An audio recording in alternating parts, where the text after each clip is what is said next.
parole de Dieu va nous donner des sujets de prière, va nous conduire dans des sujets de prière. Et c'est intéressant parce que ça nous permet d'élargir un peu nos prières et de ne pas, malheureusement, tomber parfois dans des vaines redites. Je veux dire des choses qu'on prie, voilà. Mais peut-être que le Seigneur veut nous éclairer sur d'autres sujets. Et la meilleure façon d'alimenter notre vie de prière, c'est de lire la parole de Dieu. Donc, je vous encourage à faire cela. Nous sommes réunis ce soir, je crois, parce que nous croyons que Dieu répond à la prière. On vient de le chanter. Nous croyons que Dieu nous écoute. Et c'est important de se rappeler de cela par rapport au texte qu'on va lire. Et donc qu'il répond, parce qu'il nous écoute. Mais soyons honnêtes. Combien de fois avons-nous prié avec des doutes dans le cœur? Bien sûr, pas vous, hein. Pas vous. Mais combien de fois avons-nous prié et puis on avait des doutes, quoi. On n'était pas absolument sûr que Dieu répondrait à notre prière. Combien de fois avons-nous demandé, mais est-ce que Dieu m'entend vraiment? Est-ce que vraiment le Seigneur m'entend? Ou est-ce qu'il va répondre à ma prière? Alors on va lire un texte dans 1 Jean chapitre 5. 1 Jean chapitre 5. Et on va lire les versets 14 et 15. 1 Jean, donc pas Jean, hein, pas l'évangile de Jean, mais la première épître de Jean. Donc c'est vers la fin de votre Bible. 1 Jean chapitre 5.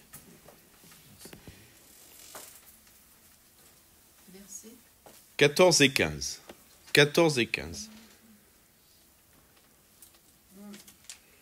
Nous avons auprès de lui cette assurance que si nous demandons quelque chose selon sa volonté, il nous écoute. Et si nous savons qu'il nous écoute, quelque chose que nous demandions, autrement dit, quelle que soit la chose que nous lui demandions, si nous savons qu'il nous écoute, nous savons que nous avons les choses que nous lui avons demandées. Alors, je voudrais apporter 3 petites pensées rapidement sur ce texte ce soir. D'abord, parler de l'assurance. L'apôtre Jean dit que nous avons auprès de lui cette assurance. Et le mot assurance dans le texte original en grec signifie plusieurs choses. Signifie liberté de parole. Mes frères et sœurs, parfois on n'ose pas prier. Quand on est en groupe, on n'ose pas élever notre voix. Je sais pas, il y a plusieurs raisons. On est timide, ou alors on a peur de pas bien prier, ou alors on doit prier, mais il y a quelqu'un qui vient de prier juste avant nous, et puis sa prière nous a tellement impressionnés, peut-être qu'on n'a pas la liberté de parole. Mais il faut qu'on trouve cette liberté de parole. Il faut que nous élevions notre voix librement, sans jugement, sans crainte de jugement. Et vous savez, mes frères et sœurs, pour vous qui avez du mal à prier et qui allez peut-être passer le pas, élever votre voix, vous allez donner beaucoup de joie à vos frères et sœurs. Beaucoup de joie, on va dire « Amen, on est content » que vous ajoutiez votre prière à la nôtre. Le mot veut dire aussi une confiance audacieuse, et puis un autre terme très intéressant, c'est accès libre. C'est l'image, en fait, dans le texte original, c'est ça la pensée. C'est l'image de quelqu'un qui peut s'approcher d'un roi sans crainte. Quelqu'un qui a le droit d'entrer dans le palais. Sauf invitation, avec vraiment une invitation très claire, vous n'entrerez pas à l'Élysée comme ça. Vous allez devoir passer différentes gardes, différentes sentinelles qui sont là, des gendarmes, la police en tout cas, et c'est normal, hein, on va pas dire que c'est pas normal, mais on n'a pas une libre entrée, un libre accès, au palais de l'Élysée. Par contre, le Seigneur nous dit que nous avons un libre accès au trône de Dieu. Ça, c'est merveilleux. Je sais pas, pensez à ce que cela signifie. Nous, simples êtres humains, pécheurs, sauvés par grâce, nous avons une assurance, un accès direct, une confiance absolue et un accès direct auprès de Dieu. C'est un miracle, hein, mes frères et sœurs. C'est un miracle. Alors bien sûr, avec notre conversion et notre expérience de vie chrétienne, nous sommes convaincus de cela, mais c'est bien qu'on retrouve de la fraîcheur dans cette réalité-là. Nous avons accès au trône de Dieu. Nous avons accès au trône de la grâce.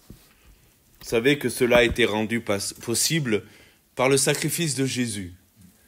Un autre texte que je lis dans Hébreux 4,16 nous dit « Approchons-nous donc avec assurance », toujours ce mot qui revient, « Approchons-nous donc avec assurance du trône de la grâce afin d'obtenir miséricorde et de trouver grâce pour être secourus dans nos besoins. » Approchons-nous avec assurance du trône de la grâce. Ce mot revient, assurance. Vous savez, dans l'Ancien Testament, seul le souverain sacrificateur pouvait entrer une fois par an dans le lieu très saint pour s'approcher de Dieu. Et je ne sais pas si vous savez, mais il entrait avec crainte et tremblement. Pourquoi ? Parce qu'il n'était pas sûr d'en ressortir vivant. D'ailleurs, le savez-vous, on a accroché une corde à sa cheville, au cas où s'il tombe mort, personne ne pénètre dans le lieu très saint, car cela n'était pas possible, mais pour tirer le mort. Donc vous imaginez, candidat, tu veux y aller, c'est ton tour, tu dois y aller. Vous imaginez un peu la scène, on met autour de sa cheville une corde. Je ne dis pas dans quelle ambiance on est quand on entre dans de telles façons. Mais la parole de Dieu nous dit, et c'est pour ça que mes frères et sœurs, la réunion de prière, c'est une grâce, c'est un privilège que de venir à la réunion de prière. Peut-être qu'il faut une action du Saint-Esprit pour que d'autres en soient convaincus comme nous, mais ce soir, on ne vient pas religieusement dans ce lieu, on vient parce qu'on peut s'approcher librement du trône de la grâce et faire connaître à Dieu nos besoins. C'est un privilège incroyable de venir directement devant Dieu à tout moment. Est-ce que vous réalisez, 2 secondes, que nous pouvons venir devant le Dieu 3 fois saint, le Dieu tout-puissant, librement? C'est une grâce, c'est un privilège. Vous avez une assurance auprès de Dieu, c'est ce que dit Jean. Nous avons une assurance. Vous avez péché et vous avez besoin de pardon, vous avez une assurance auprès de Dieu. Il est là pour nous pardonner. Vous avez un problème, vous avez des difficultés, vous avez une assurance auprès de Dieu. On peut s'approcher de Dieu. Et cette assurance, vous le savez, ne dépend pas de notre force. Tout à l'heure, nous disions avec un frère, il disait « Comment ça va ?» Quelqu'un lui a demandé « Comment ça va ?» Il a dit « Quand on est là, ça va toujours. » Et j'ai dit « Des fois on vient, ça va pas. Hein. » C'est vrai. Hein. Alors on donne le change, ça va. Mais des fois, on n'est pas bien. On a passé une mauvaise journée, on a appris une mauvaise nouvelle, on a nos combats, on a nos luttes. Mais le frère a répondu « Mais quand on ressort, ça va mieux. » Oui, c'est vrai ça. C'est pas un slogan, c'est la vérité. Quand on ressort, on va mieux parce qu'on s'est approché du trône de la grâce. On avait un besoin, une difficulté. Et même si le Seigneur ne l'a pas solutionné, au moins on a déposé notre fardeau au pied du Seigneur. Alors, cette assurance ne dépend pas de notre force. Des fois, on n'a pas de force. Elle ne dépend pas même de notre sainteté, de nos mérites. Elle dépend du fait que Jésus nous a ouvert le chemin et l'accès au Père. Ne laissez jamais l'ennemi vous voler cette assurance. Ne laissez jamais vos échecs, vos doutes, vos sentiments vous faire croire que vous n'avez pas le droit de venir à Dieu. Ne laissez jamais le diable vous faire croire que vous n'avez pas le droit de venir à Dieu. Parce que c'est un mensonge. On a toujours le droit de venir à Dieu. La deuxième chose que je veux voir rapidement, c'est la volonté de Dieu. Vous avez vu, nous avons auprès de lui cette assurance que si nous demandons quelque chose, l'avez-vous lu avec moi, selon sa volonté, il nous écoute. Je vais le dire de cette façon pour être clair. Dieu, c'est pas le génie de la lampe Aladin. Vous connaissez le génie de la lampe Aladin ? C'est une lampe à huile, on le frotte, puis le génie sort et puis dit voilà, tu as le droit à 3 vœux, j'exauce tes vœux. Vous connaissez ça, hein, le génie de la lampe Aladin. Dieu, c'est pas le génie de la lampe Aladin. Hein. On ne vient pas ce soir frotter la lampe à huile dans la prière pour qu'il sorte et qu'il exauce notre prière. Mais Jean va donner une condition. Si nous demandons quelque chose selon sa volonté, ça c'est la clé. Demander selon la volonté de Dieu.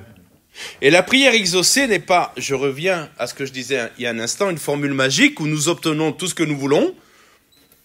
La prière puissante, c'est celle qui est alignée avec la volonté de Dieu. Et la question c'est, et c'est une bonne question, c'est comment connaître la volonté de Dieu ? Pour prier selon la volonté de Dieu. vous est-il arrivé de devoir prier pour certaines situations? On avait un entretien cet après-midi avec quelqu'un qui justement se demandait quelle est la volonté de Dieu. Et il arrive parfois dans nos vies où on est à des carrefours et on cherche vraiment la volonté de Dieu. Comment connaître la volonté de Dieu? Rapidement, d'abord par la parole de Dieu. Si vous lisez votre Bible, vous découvrirez la volonté de Dieu. Le Seigneur, il nous parle. Et vous avez dû faire cette expérience avec moi, de lire votre Bible, et puis vous attendiez une réponse. Vous êtes dans votre lecture suivie, vous ne cherchez pas. Et le Seigneur vous donne la réponse. Peut-être même, venez-vous à l'église, le pasteur prêche, il ne sait pas ce qu'il dit, non, il sait ce qu'il dit, mais il ne sait pas qu'il est en train de répondre à une question que vous posez, que vous avez posée au Seigneur. Ensuite, comment connaître la volonté de Dieu? Le Saint-Esprit aussi nous conduit. Parce que le Saint-Esprit est une personne. Et il peut nous conduire, il peut nous parler, il peut nous révéler les choses. Et puis, demander selon la volonté de Dieu, c'est aussi, et ça je voudrais terminer avec ça, c'est important, c'est une attitude de cœur. C'est venir à Dieu en disant, Seigneur, voici mon désir, voici ma demande. Allez, je vais le dire comme ça. Seigneur, j'aimerais bien ça. Ça me paraît bien. Quand on est jeune, qu'on veut se marier, j'aimerais bien me marier. Puis peut-être qu'il y a quelqu'un qui arrive dans l'église, on a des vues sur la personne. Je ne parle pas de choses déplacées, là. C'est légitime. Et on s'est dit, cette fille-là, j'aimerais bien. Voilà, je le sens bien. Ouais, mais il faut qu'on accepte de dire « si c'est ta volonté, Seigneur ». Et vous savez, des fois, entre la volonté de Dieu et nos désirs, il y a conflit. Oui ou non? On n'est pas toujours en harmonie avec la volonté de Dieu.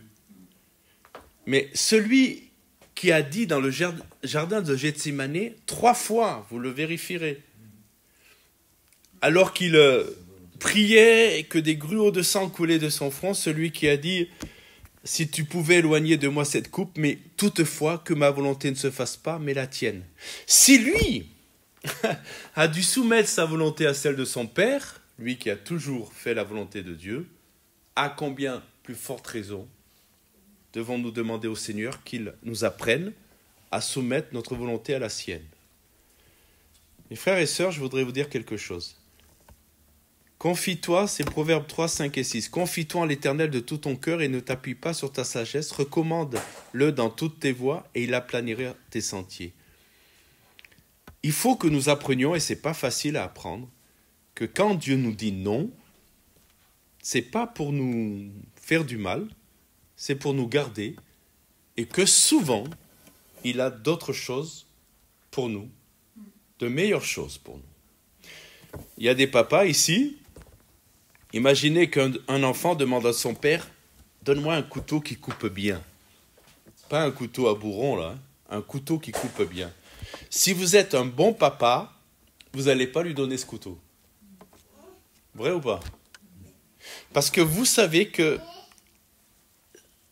si vous ne donnez pas le couteau, ce n'est pas parce que vous n'aimez pas vos enfants, c'est précisément parce que vous aimez votre enfant. Et vous voulez le protéger.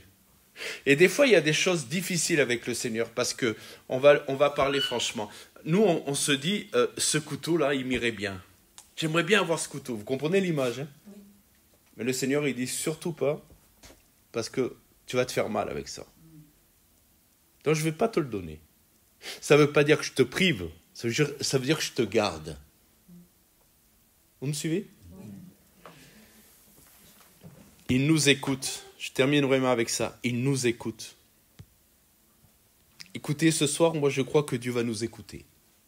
Je crois que Dieu nous écoute. Quand nous prions selon sa volonté, nous pouvons être absolument convaincus que Dieu nous écoute.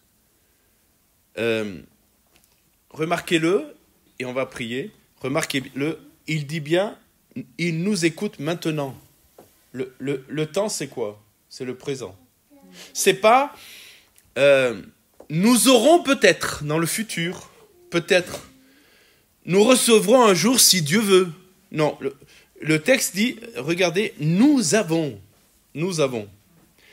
Est-ce que vous savez qu'il y a une différence entre avoir et recevoir? Est-ce que vous avez passé des commandes sur Internet? Jamais? Si vous commandez sur Internet, Amazon par exemple, c'est discount, Temu, voilà, allez, Chine et compagnie. Est-ce que vous avez remarqué que quand vous validez votre panier et que vous le payez, le compte en banque est débité? Vous avez remarqué ça? Vous avez remarqué, hein? C'est presque c'est instantané. Avec c'est instantané, ouais. Une fois que vous avez validé sur la carte, c'est payé. Est-ce que vous avez chez vous, écoutez-moi bien, est-ce que vous avez chez vous le produit commandé au moment où vous l'avez payé? Non. Mais vous savez que vous l'avez. Vous me suivez? Et nous devons apprendre dans la prière que, ok, c'est validé, Dieu a validé. Vous me suivez là? Dieu a validé. C'est acté, c'est noté, c'est bon, il ne reviendra pas là-dessus, c'est validé. Maintenant, recevoir la commande, ça prend du temps. Alors des fois c'est livré dans le jour même, à l'instant même,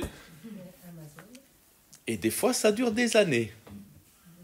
Y a-t-il aucune prière, mes frères et sœurs, que vous avez formulée depuis des années? Vous faites cette prière et Dieu n'y a pas répondu. Moi c'est mon cas. Hein. Depuis ma conversion, depuis que j'ai réalisé par exemple que ma famille était perdue, ma famille dans la chair était perdue, je prie pour eux. Je prie pour eux. Mais je ne les ai pas encore vus au Seigneur. Mes parents sont partis avec le Seigneur. Gloire à Dieu. Mais mes frères et sœurs dans la chair, pas encore. Mais je crois que Dieu l'a entendu, parce que Dieu veut que tous les hommes soient sauvés. C'est validé. Dieu le veut. Maintenant, je m'attends à recevoir la commande. Amen. Comprenez l'image? Donc, mes frères et sœurs, ce soir, on va s'encourager, on va s'approcher de Dieu avec assurance. Nous ne sommes pas dans le contexte du souverain sacrificateur de l'Ancien Testament. Nous sommes dans le contexte des fils et filles de Dieu. Alléluia. Savez-vous que vous êtes un fils ou une fille de Dieu? Et que, comme un bon papa céleste, il veut répondre à nos prières. On va